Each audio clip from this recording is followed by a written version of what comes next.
Senhor esteja convosco. Ele está no meio de nós. Proclamação do Evangelho de Jesus Cristo, segundo Mateus. Glória a vós, Senhor.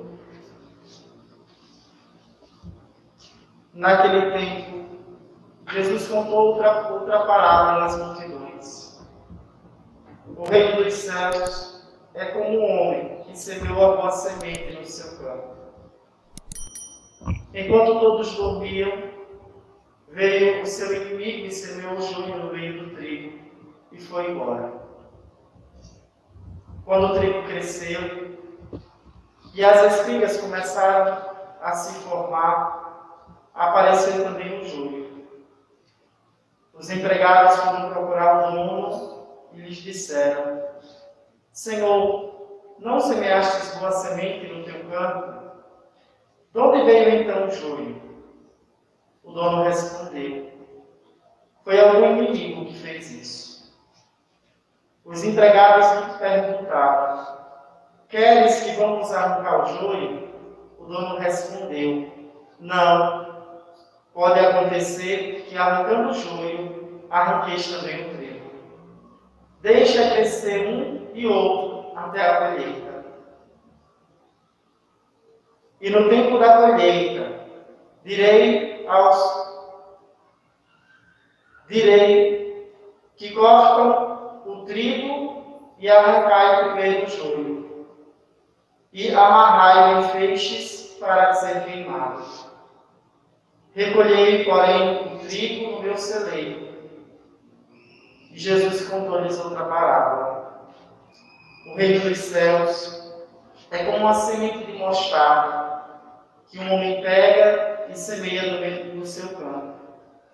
Embora ela seja a menor de todas as sementes, quando cresce, fica maior do que as outras plantas e torna-se uma árvore, de modo que os pássaros vêm e fazem ninhos em seus ramos.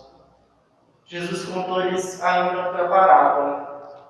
O reino dos céus é como um fermento que uma mulher pega e mistura com 3 porções de farinha, até que tudo fique fermentado.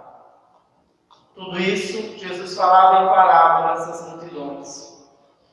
Nada lhes falava sem usar parábola, para se cumprir o que foi dito pelo profeta.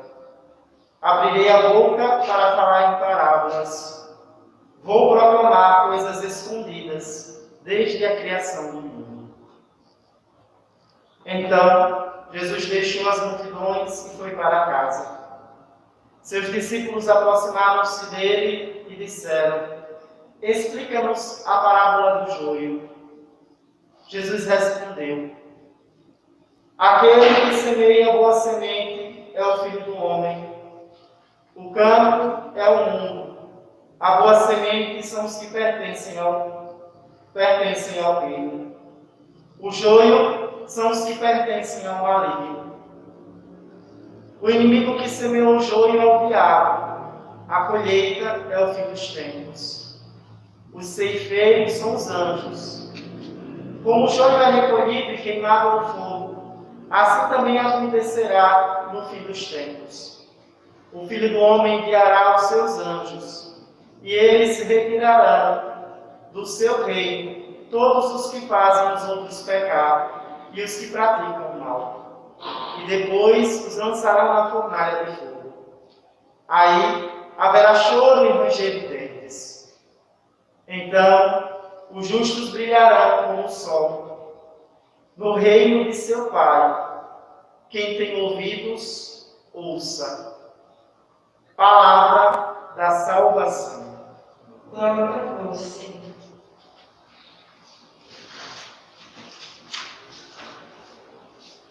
Meus irmãos e minhas irmãs, meus amados paroquianos, hoje nós podemos entender que Deus é Deus e somente Deus nos conhece. Somente Deus é onisciente. Somente Deus nos conhece no nosso íntimo. Só Ele e mais ninguém. A parábola do joio e do trigo, eu não sei se nós conhecemos, mas eu fui tentar ver uma figura do joio e do trigo, tentar entender. O Google é bom porque a gente acaba conhecendo algumas coisas que talvez a olho nu seria impossível. E o engraçado é que tanto o trigo quanto o joio, eles são muito semelhantes. A diferença é que o joio, ele não serve para mais nada do que ser jogado fora. O trigo, ele gera aquelas pequenas espigas que geram os grãos que são moídos para que possa ali fazer a farinha que nos alimenta. Esta parábola ela é muito rica para entendermos quem é Deus e quem somos nós.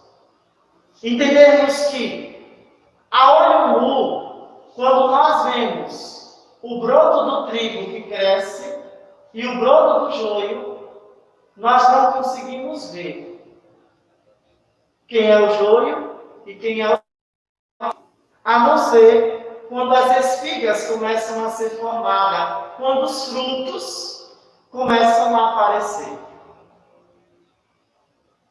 Na nossa vida também, com Deus é assim.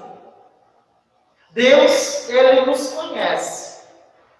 E Deus conhece verdadeiramente o nosso coração, aquilo que somos, o modo como interiormente nós agimos e quais são as verdadeiras intenções que nós temos. Somente Deus é onisciente.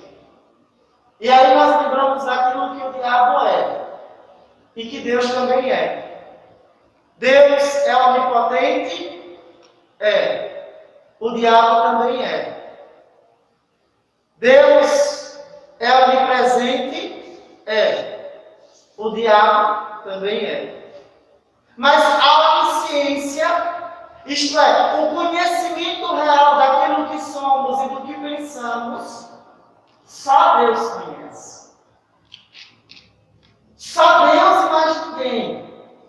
E esta parábola do joio e do trigo nos faz entender aquilo que Deus vê e não o que nós vemos. É por isso que nosso Senhor nos pede hoje para termos muito cuidado. Eu acho engraçado, diante de algumas ações, eu lembro desta parábola, quando nós temos que tomar decisões. Seja na igreja, seja no nosso trabalho, seja na nossa casa. Quando as pessoas querem uma resposta imediata nossa. E nós não podemos. À luz do Evangelho, nós precisamos aprender. Esperar o tempo de Deus. Seja no casamento, seja na criação dos filhos, seja em qual realidade nós estivermos, nós precisamos aqui aprender a esperar o tempo de Deus, diante de algumas ações que nós precisamos tomar na vida. Qual a reação dos empregados quando percebem que o joio está plantado com o trigo? A reação deles é ir ao dono e começar a arrancar o trigo, o joio. Só que o que é que o patrão ele diz? E o que é que Jesus nos ensina? Calma, paciência. Porque se vocês começarem como o joio e o trigo, eles são muito parecidos, você não consegue distinguir muitas vezes, ali no processo, quem é o joio e quem é o trigo. Você pode acabar matando o trigo, matando o trigo. Vai matar a semente, ela não vai desenvolver e não vai dar o fruto. E às vezes na nossa vida, nós precisamos agir deste modo. Nós precisamos ir pedindo ao Senhor a graça do Espírito para ir nos surpreendendo ver não aquilo que nós queremos ver, mas aquilo que é. E talvez, amados, a graça de Deus converta aquilo que para nós parece ser joio em trigo. E nós precisamos pedir a Deus essa graça. Nós precisamos entender diante do outro que nós precisamos ser diante do outro misericórdia. Olha, o livro da sabedoria hoje, no versículo 19, depois que o Senhor fala e o autor fala da sabedoria de Deus e do cuidado de Deus diante da humanidade, diante daqueles que o conhecem e daqueles que não o conhecem, diante do julgamento que não foi injusto, porque Deus é justo. Olha o que Deus nos chama a ser, diante daquilo que muitas vezes nós não enxergamos. Ele diz assim: assim procedendo, ensinastes ao teu povo que o justo deve ser humano. A justiça deve ser humana.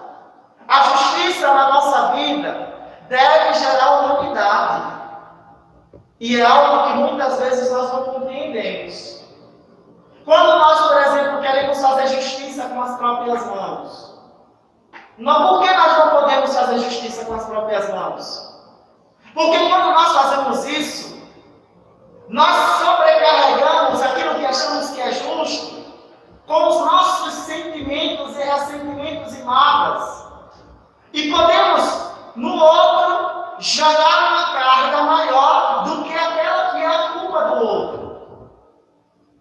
Olha, quando nós estamos com raiva em casa e começamos a discutir entre nós, o que acontece? O outro disse uma coisa, pesou, mas para que você não saia por baixo, é próprio do orgulhoso. Converte-se. Aí o que é que faz? Você solta ali uma, pá! E aí o que acontece? Aquela palavra ou aquela ação que você fez, ela machucou muito mais o outro do que aquela primeira palavra que o outro te falou. E aí começa a bagunça. Aí começa a confusão, a muvuca, o grande problema. E quantos problemas e situações acontecem dentro de nossas casas por situações tão pequenas? Eu me lembro, éramos 3 lá em casa, e quando a gente começava com aquela brincadeirazinha do beliscão, um que beliscava e o outro que ia devolver o beliscão. Só que quando ia devolver o beliscão era mais forte, e o outro ia devolver na proporção. Daqui a pouco vinha um empurrão, daqui a pouco vinha um murro de lá. Daqui a pouco estavam se pegando. E é isso que a gente precisa entender no contexto da justiça aqui. É isso que a gente precisa entender quando o Senhor nos diz, olha, assim, procedendo, como deve ser o nosso procedimento diante muitas vezes dos julgamentos. Colhe ou não colhe? Espera ou não espera? Nós devemos ter como ponto de partida na nossa vida diante de uma situação, primeiro, que devemos ser justos, como o Senhor é justo. Devemos agir com humanidade. E ele continua, e teus filhos, e a teus filhos, destes a confortadora esperança, de que concedestes o perdão aos pecadores. Devemos lembrar que, ainda que outros tenham errado, tratemos o outro conforme o Senhor nos trata. E de que modo o Senhor nos trata? São Paulo nos diz hoje que o Senhor ele age em nós com o Espírito que nos socorre diante de nossas fraquezas, diante da nossa dor. É o Espírito Santo do qual recebemos do batismo, que vem em nosso auxílio como que gemidos inefáveis e penetra o íntimo do nosso coração. É este mesmo Espírito que intercede em favor dos santos, que misericordioso nos devolve a graça da filiação, que muitas vezes o erro que cometemos, o pecado que cometemos nos afasta de Deus. É deste modo, amados, que nós somos chamados a amar a Deus.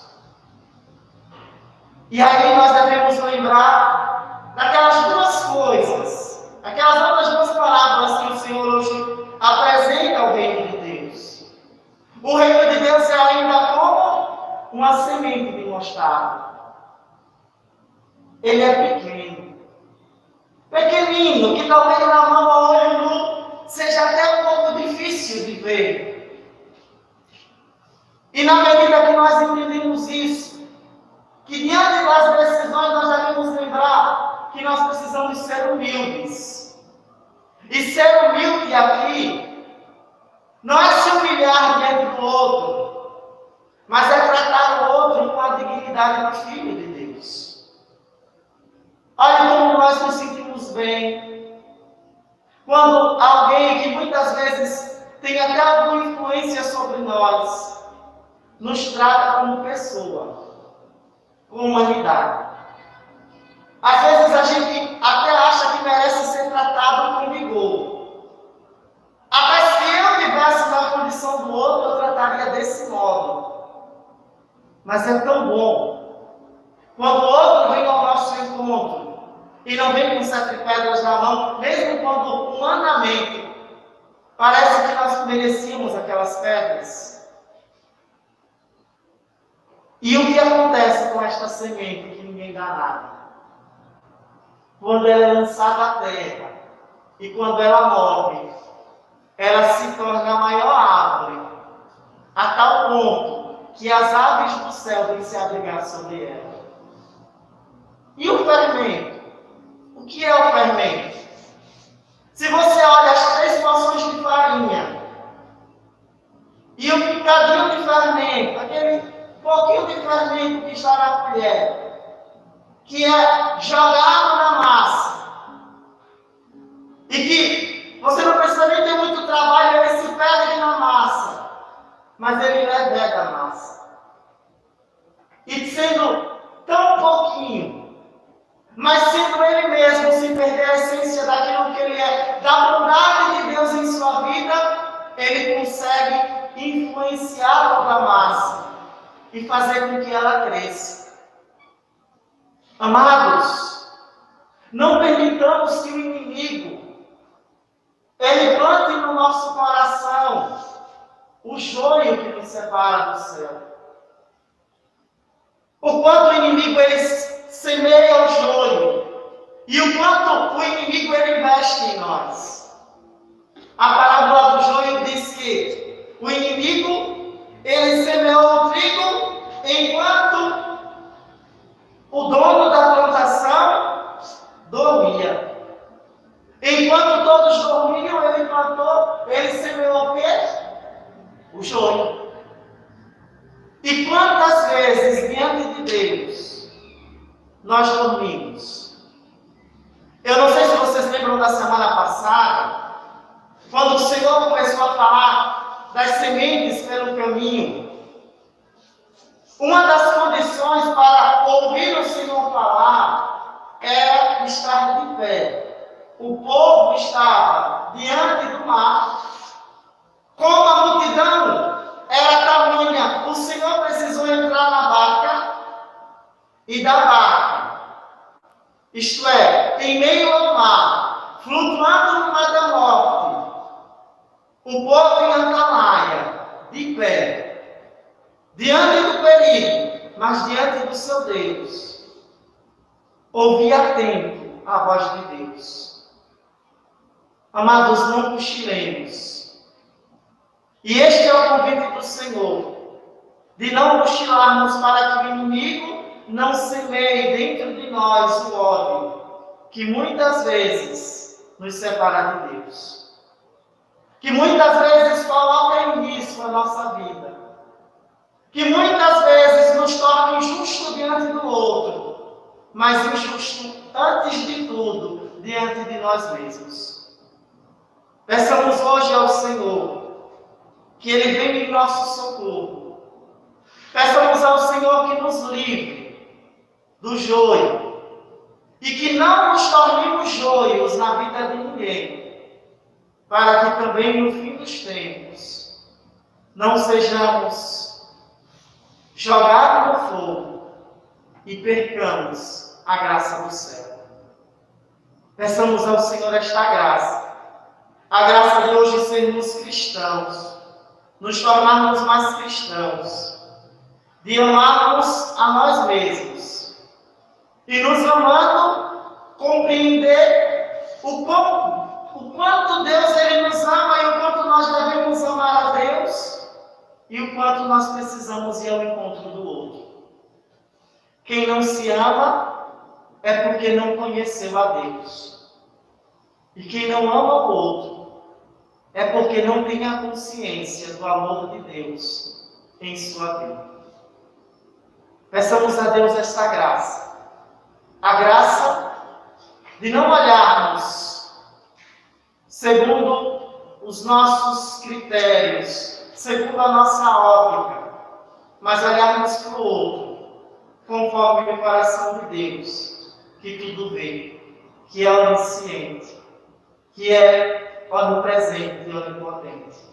Que a grandeza de Deus possa tirar de nós os falsos julgamentos diante dos outros.